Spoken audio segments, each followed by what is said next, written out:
What is law and order when we're instating vigilante justice, encouraging Texans to think of their neighbors as enemies? So many young people in this state who are leading the way, showing other states how to organize against bans. If you're looking for places to really make an impact, it's our local organizations and our state-based organizations that are doing this very creative intersectional advocacy. Coming up on the Laura Flanders Show, the place where the people who say it can't be done take a back seat to the people who are doing it. Welcome.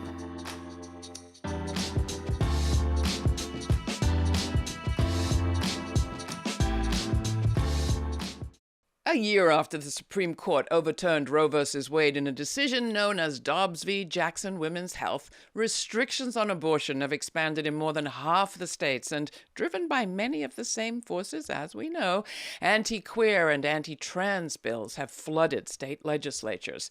In this context, many movements have been recalculating their strategies, and we have been thinking about Texas. Yes, Texas. A year ago on this program, we talked with organizers in that state who pointed out that while abortion bans were new in some places after Dobbs, almost all abortions had been banned in Texas for almost a year already. Thoroughly gerrymandered state power in Texas was already in the hands of an anti-abortion, anti-trans, and anti-immigrant minority. In some, Texas was a battlefield, one that had been for a while both a testing ground for regressive anti-democratic policies and ideologies, and also a place where progressives, by necessity, had been forced to get very creative and smart. So, a year on, we are reconvening that very same panel to find out how all that creative, smart thinking is going. Returning to the show, I am happy to welcome Eesha Pandit, co-founder of the Center for Advancing Innovative Policy, where she focuses on developing intersectional approaches to policy change, and Emmett Schelling, the director of the Transgender Education Network of Texas, or TENT, which is an organization that's dedicated to gender diverse equality in Texas. Also joining us, a newbie, Caroline Duble, the political director of Avow, which did join us last time around. Avow focuses on abortion access, reproductive health, rights, and justice. What do Texans know that the rest of the country might do well to learn? I welcome you all back for that conversation, the next chapter thereof. But I think we have to start with where things stand right now. Let's start with you, our newbie, Caroline. Welcome. How would you describe the changes that have happened in the last year? Right. So since the Dobbs decision, 12 more states have joined Texas with having total or near total bans on abortion. And another 11 states have 6 to 15 week bans right now. So I think just a year later, we've adapted the strategy. Abortion is now completely banned in Texas, and providing abortions is actually a first-degree felony. But despite this unjust law, people in Texas and across the country and the state are still having abortions. Texans who can are scraping together thousands of dollars to travel out of state. Some Texans are safely self-managing their abortions at home with pills. And tragically, countless Texans are being forced to carry pregnancies against their will. So we're in a public health crisis, and we're experiencing a pretty devastating blow to our rights. Coming to you, Emmett, it's been a crummy year. Talk about what has happened at the local level, at the legislative level, just to begin, when it comes to trans equality, liberation, and rights. The medical health care ban on youth, which ended up being SB 14, was jammed through at the last minute, despite the second heaviest resistance that we know of turnout of constituency from all over Texas coming into the Capitol. They weren't just families that were affected. They weren't just people that were directly impacted. Where we're at is just a complete undermining and decimation of the will of the people, as we watched a nonsensical trans sports ban for NCAA, even though we didn't know of any out trans collegiate like athletes. So here we are again in a predicament where, what do you see? The leadership completely ignoring the problems that are very visible in our state.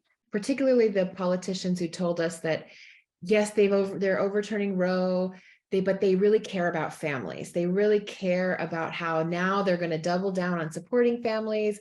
There's lots of ways one could support family. Either we don't have paid family leave, we have an expanded Medicaid, and none of the states that have passed abortion bans, including Texas, have done those things to actually support families. So there's some really important sort of hypocrisy to call attention to here, that when you take away people's access to reproductive rights, and then you say you're doing that because you care about families, but then of course, no policies that actually support families are, not only are they not passed, they're actually actively fought against. So I feel as though in this moment, we have to really push back on the idea that these laws were really to protect anyone at all, and make them sort of account for the hypocrisy in the statement that they are in fact pro-family. Coming back to you, Caroline, I would love to hear what stands out for you for this year, whether it's a story of what doctors are going through or healthcare providers more broadly. Really, the word that stands out to me is just confusing and absolutely unmanageable for patients who are seeking care.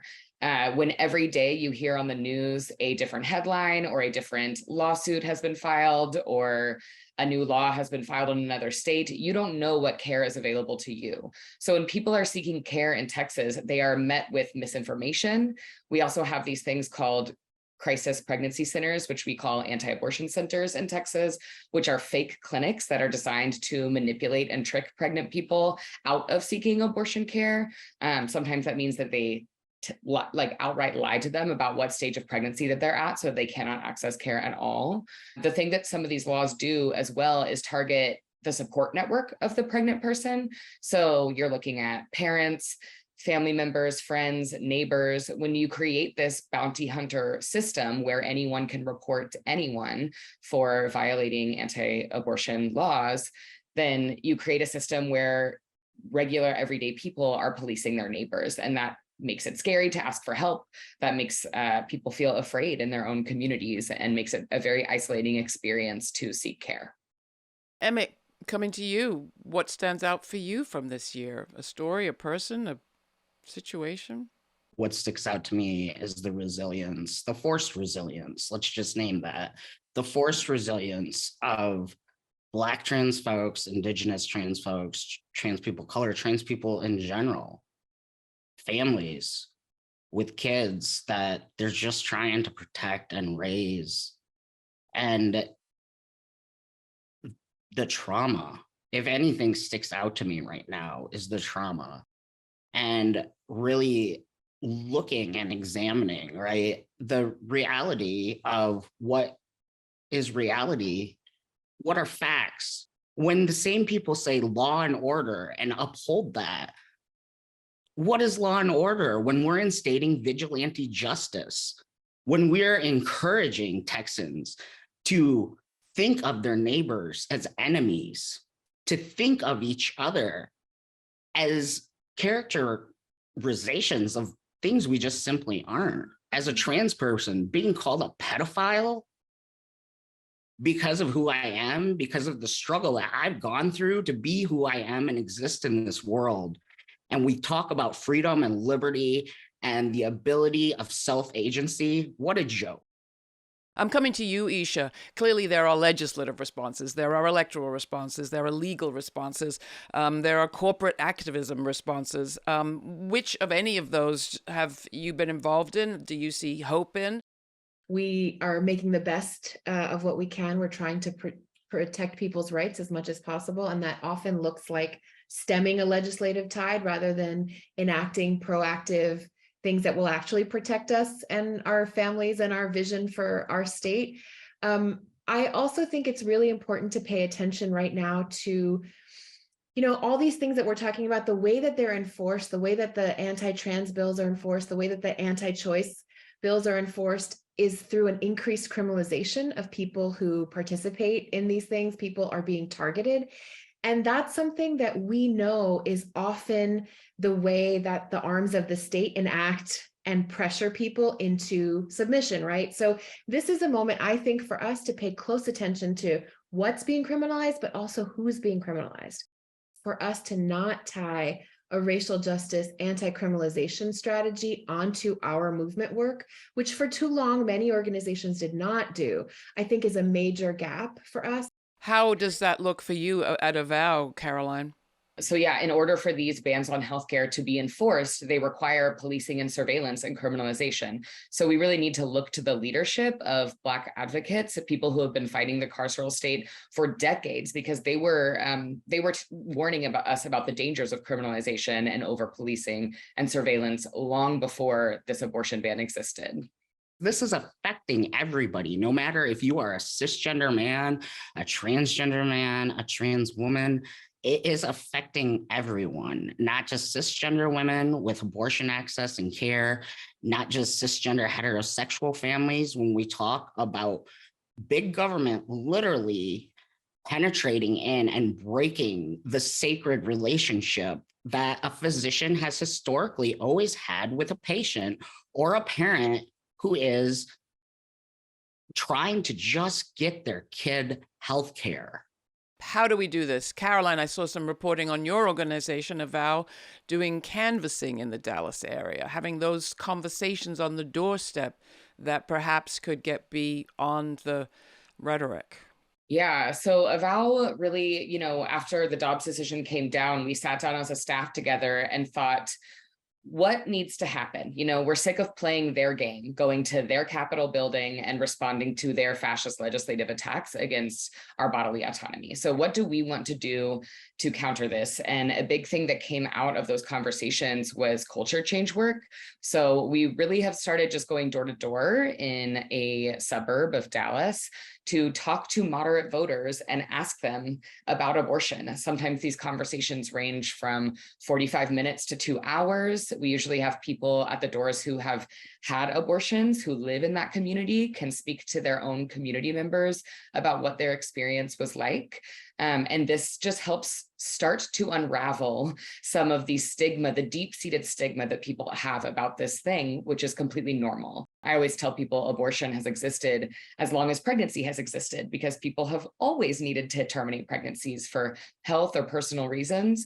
And so we're trying to get people to stop thinking about this as pro-choice versus pro-life, to stop thinking about this as a political issue that politicians should have any say in, and just start thinking about it for what it is, which is a natural and normal part of the reproductive healthcare spectrum.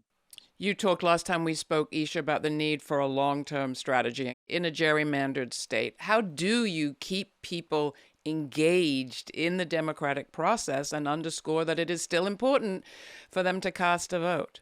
The strategies we've used are to create sort of coalitions that go beyond your traditional coalitions. Because our power has been diluted, we are required to collaborate and to think intersectionally. So that's one of the long-term strategies, is to be intentional about that.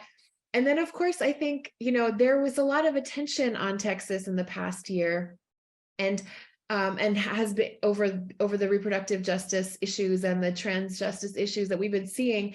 And I think that there's a bit of the misinformation, disinformation, and disenfranchisement combination makes us feel disempowered, and has made people around the country feel disempowered too. And that's why I'm always so glad that you bring activists who are working on the ground on, because it reminds people that there's a very active resistance. And so I think I would also say to folks that don't live in a place where we feel like we're constantly stemming a tide, to sort of to find ways to be connected to local organizations and not just national organizations, because that's where you'll get your inspiration and your sort of like jolts against despair. At least that's how we do it. We have to do that. And so not to say that there isn't important big national work happening, but that if you're looking for places to really make an impact, it's our local organizations and our state-based organizations that are doing this very creative intersectional advocacy. There's an economics professor at Middleborough in Vermont who recently released a map of just what had changed in terms of abortion access around the country. And that map shows Texas having gone from having, maybe a smidgen of access in the top northwest part where a few clinics survived, to having zero, and talks about the number of miles people now have to travel to get needed health care, abortion in this case. Caroline, coming to you, you said at the top of the program that Texans are still getting abortions. How, and is that in danger? So Texans are traveling out of state. There are practical support networks that are supporting people as they leave the state to access care, but that can be very expensive and costly and requires taking time off work and childcare that some people cannot afford. And so there are still people accessing safely self-managing abortion with pills here in Texas, in our state. Although you have a judge right there in Texas who is seeking to assert his authority over that to the entire nation. That case, as I understand it, has been turned back at the district level, but it's clearly aimed for the Supreme Court. Are you worried? Right, exactly. I mean, that is a very frustrating case that targets mifepristone, one of the pills used in a safe medication abortion. That pill has a higher safety rating than Tylenol, and this judge is trying to make it so that the entire country cannot access it. How are transgender youth getting the health care they need to the extent that they're getting it without understating the challenges that they and you face? Well, what we're seeing right now is families having to flee. You're looking at parents that have to take days off work. You're looking at having to travel either by plane or long car ride because Texas to get to a state that can care for your kid. Where is it that you care about families, that you're putting people in a situation in a recession where we're seeing record inflation and people are just struggling to put food on the table for their families, especially within the communities of Black, Indigenous, and people of color? So what does that really look like when we talk about pro-family, pro-life? And I really think it's so just vastly important for people to understand this is medical care that has gone through science, that again and again comes back from reputable, collective, professional organizations of physicians that say this is the best practice care. And at the end of the day, we're talking about a very, very personal decision and relationship and conversation. I can't imagine being younger and literally having this conversation about the most intimate parts of my well-being be in the public square.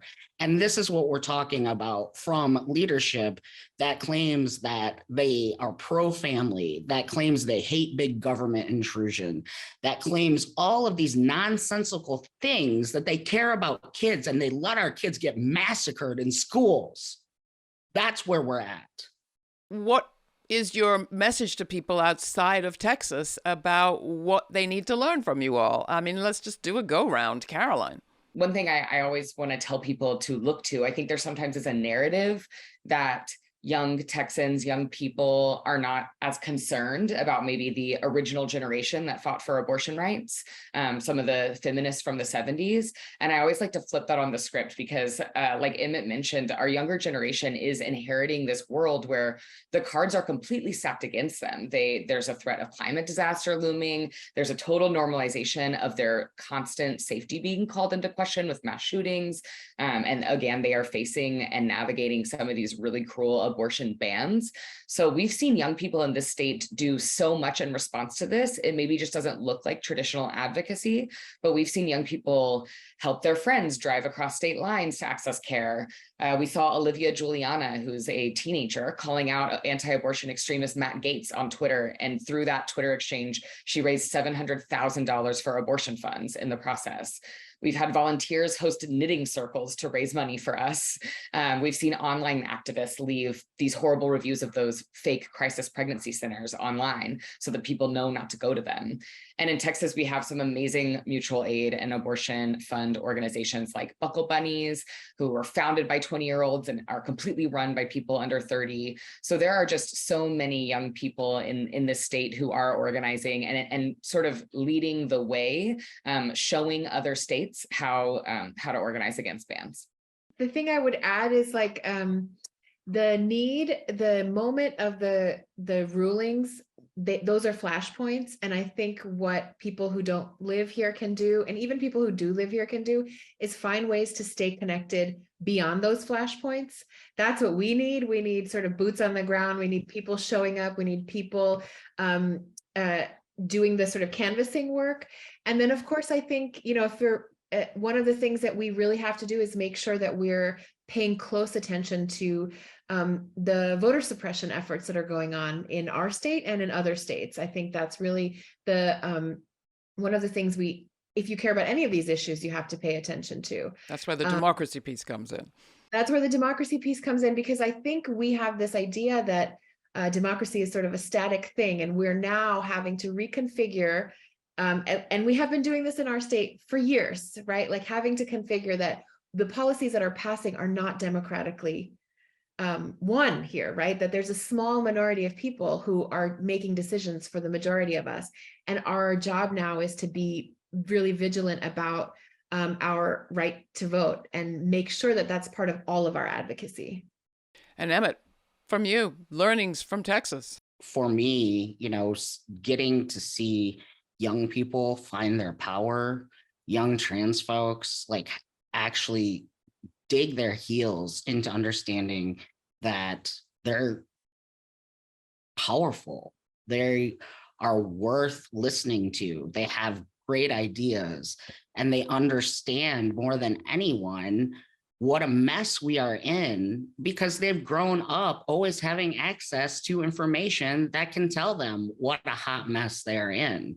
My 23-year-old, it literally is just a unending stream of very depressing information, of news around the world, from climate to student debt to inflation. And at the end of the day, I think that is the clincher, is that now they talk about like, how are they going to continue to interrupt injustice? How are they going to continue to apply their collective effort to wholly rejecting the mess that they're set up to inherit right now? And I think that is one benefit in a very thin sort of like maybe positive view, that you have lit a fire like I've never seen under the asses of these kids.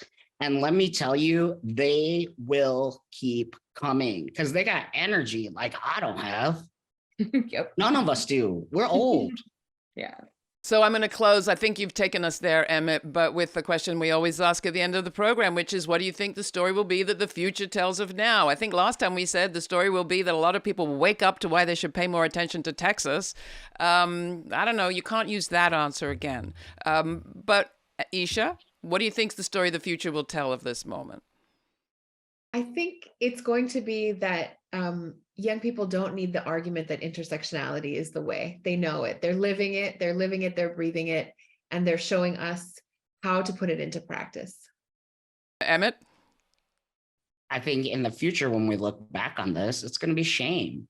It's going to be shame upon the people that are driving this, that are harming children, all while saying out of the side of their mouth they care about children.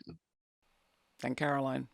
I think when people look back on this moment in history, they will see that we were in this late stage white Christian nationalist agenda, that it was homegrown, and it's really ours to tackle. Our country bred this, our state, so many things in our state have bred this. And so if we're not making these connections between the book bans, public education, trans rights, abortion, the environment, we're not doing it right. So I think we need to name it now before it's too late, because I think when they look back, they're going to be calling it what it is. All right. Emphasis on last stage. Doesn't guarantee that it's not a long stage, but a last stage. I'm with you on that. I appreciate it so much. All of you, thank you so much for being with us once again. And Caroline for joining us for the first time. Let's not make it the last. Thank you. Thank you. Thanks so much, Laura.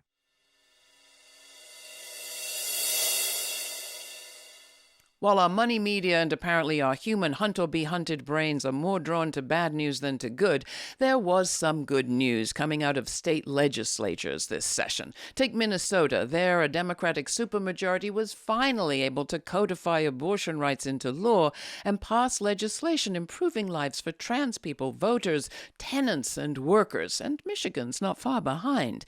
At the U.S. Supreme Court in Washington, a majority struck down a fringe legal theory that would have given some very gerrymandered state legislatures entire unfettered control over how election maps are drawn and how elections are held.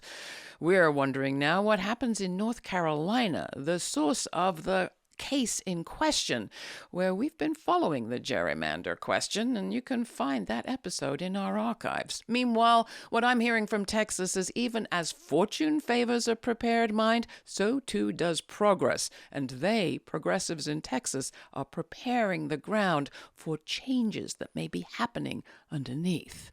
For my full uncut conversation with today's guests, subscribe to our free podcast and stay in touch with us through our website for those follow-up reports. In the meantime, stay kind, stay curious. For the Laura Flanders Show, I'm Laura. Thanks for joining us.